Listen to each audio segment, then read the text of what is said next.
Welcome back to the Artefactors Union. I am your host and foreman, Douglas Scoundrels.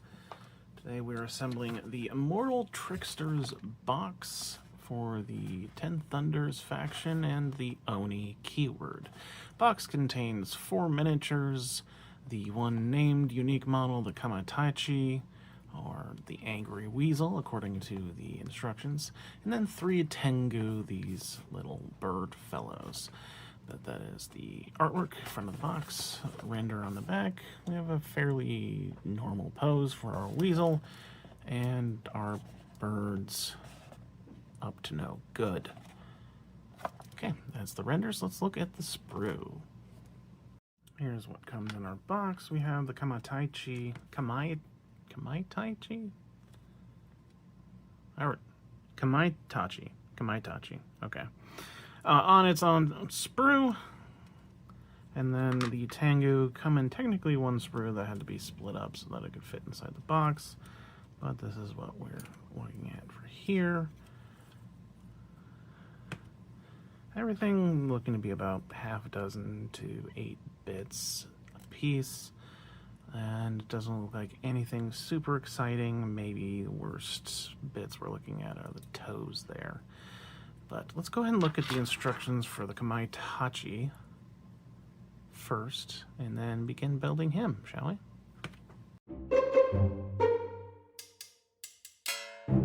Alright, instructions for the Kamaitachi.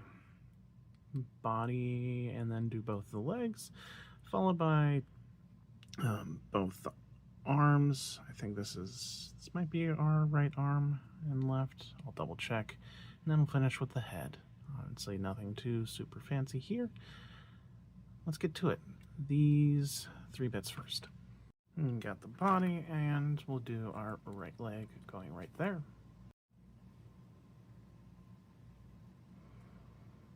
Okay, now let's do the left leg. Okay. Both legs are in. Now let's look at our sprue again. And this is going to be our right arm. You can see the little pad of the paw. And then this is going to be our left arm. There is our right arm in. Now let's add the left arm. Okay, now let's just add the head and we'll be done. Right there. Okay, weasel's done. Put him on a base. The Kamaitachi is done. Pretty simple model, not a lot of bits, nothing super duper small. Hardest part for him was the front arms, and that wasn't really difficult at all. Just figuring out the angle, and that's really it. Quite a simple model. Happy that it is, considering how small he is and how tiny the bits could have been. Especially an older sculpt like this guy, but it's great, so let's go ahead and move on. On to the Tengu, and we will go ahead and assemble them in the order they are on the sprue. And of note that number 2 here is listed as number 3 in the instructions, and number 3 is listed as number 2 in the instructions. But yeah, let's go ahead and look at those instructions and then start on Tengu number 1.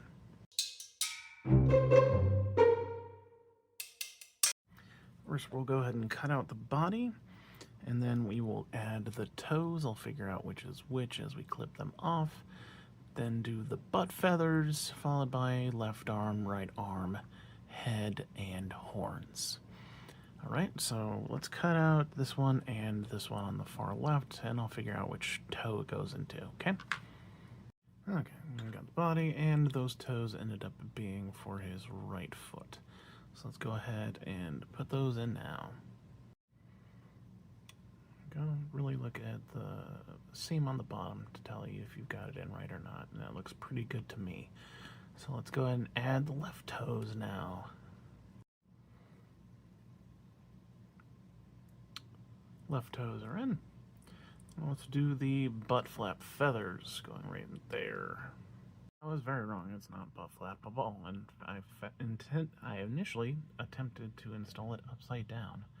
So that angle is pretty important. And make sure you don't also install it upside down. But that's exactly how it's supposed to go. And you'll notice on the top of the part here, there is a very smooth connection point, which will connect to the bottom of the shirt. Okay, now that's in. Let's go and do our left arm.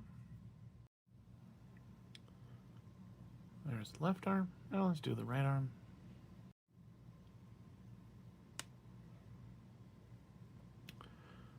Alright, good. Now let's do the head, beak, face, the majority of the head. Gonna go right in there.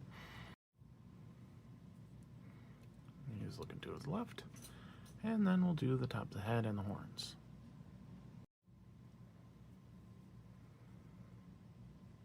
Okay, Tengu all done. Put him on a base. Our first Tengu is done. We're going to call him Ju. The hardest part for him were the toes. Not that big of a surprise, although I guess honorable mention to figuring out how the tail goes in. But again, that's a difficulty for me and not for you because you watched this video and you already know the orientation.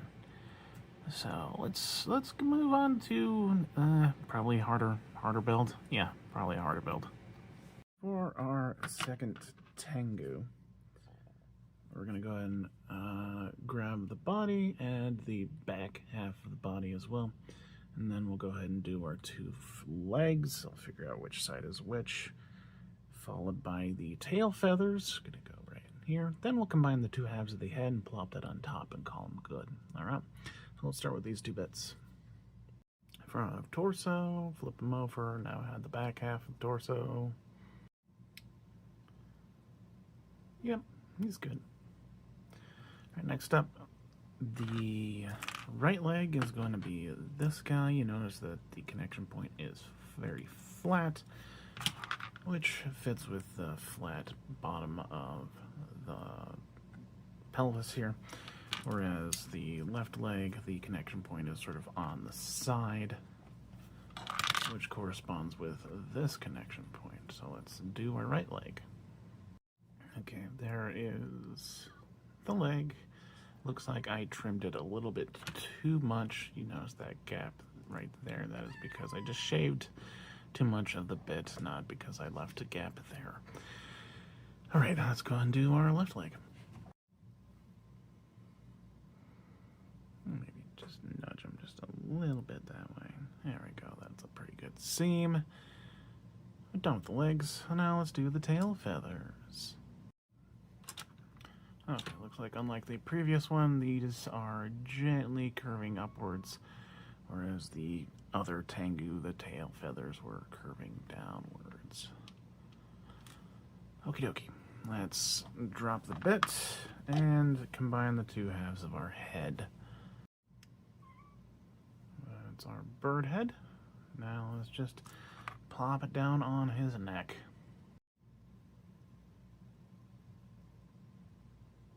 Okay, let's put him on a base. All done. Our second Tengu is done. We're gonna call him Diaz. Hardest part for him would be the legs. Yep. Just, I guess, making sure they're trimmed correctly.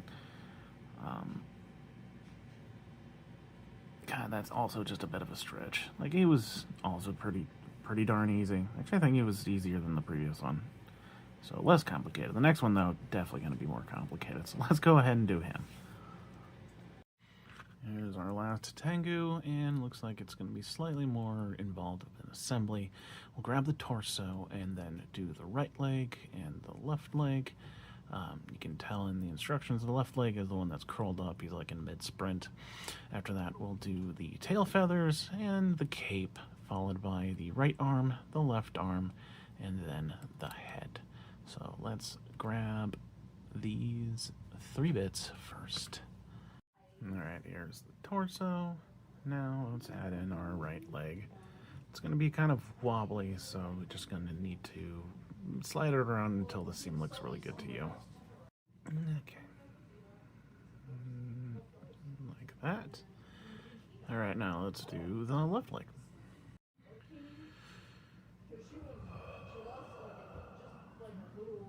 Okay, left leg end. Now let's do the tail feathers. Gonna connect right there. Go. This one curves down like the first one did, but it also, as you can see, connect to the left leg. So keep that in mind. That's what it looks like over there. All right, now let's do our big old cape. Going to just cover this entire space.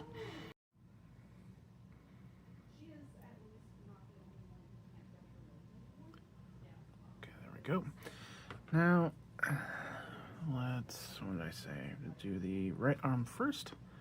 Gonna connect right in there.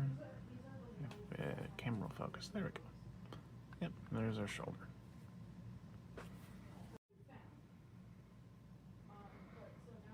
Okay, now the left arm going to connect right here, and as well as the top of the weapon. And I guess I probably need to let the right arm cure a little first. Okay, that needed quite a bit of nudging, and I still might do some nudging, but the idea to get this relatively a straight line, that shaft of the weapon, and fit them right there to connect to each other. Yeah, it's going to be a little bit more fiddling, but once that's done, we'll add the head right there. Okay, there's the bird head, and he's all done. Let's put him on a base. Our third Tengu is done. We're gonna call this one Sen. The hardest part for him, well, he was definitely the hardest one out of all the Tengu, but getting those arms to align, the club to look correct, while also still having the arms slot into the shoulders correctly, was a bit, yeah, it was kind of hard. Definitely the hardest part of this entire build, from this box at least. But that's not too bad considering everything else, so let's look at the whole box now. The Immortal Tricksters box is done, containing the Kamaitachi and 3 Tengu. Box was pretty easy overall. Some small bits, but not a ton, and nothing entirely egregious. I think the hardest, or at least fiddliest bits, were the toes on the first Tengu. As far as other difficulties, definitely a lot with that last Tengu and his arms, but also the legs on the Tengu in general were not the easiest things to manage one way or another. So that's where the difficulty lies. Kamaitachi was pretty simple despite being the smallest one. I would have assumed there would be really, really tiny bits on him, but it was pretty good. So that's everything I have to say. I've been your foreman, Douglas Scoundrels, helping you build a better Malifaux.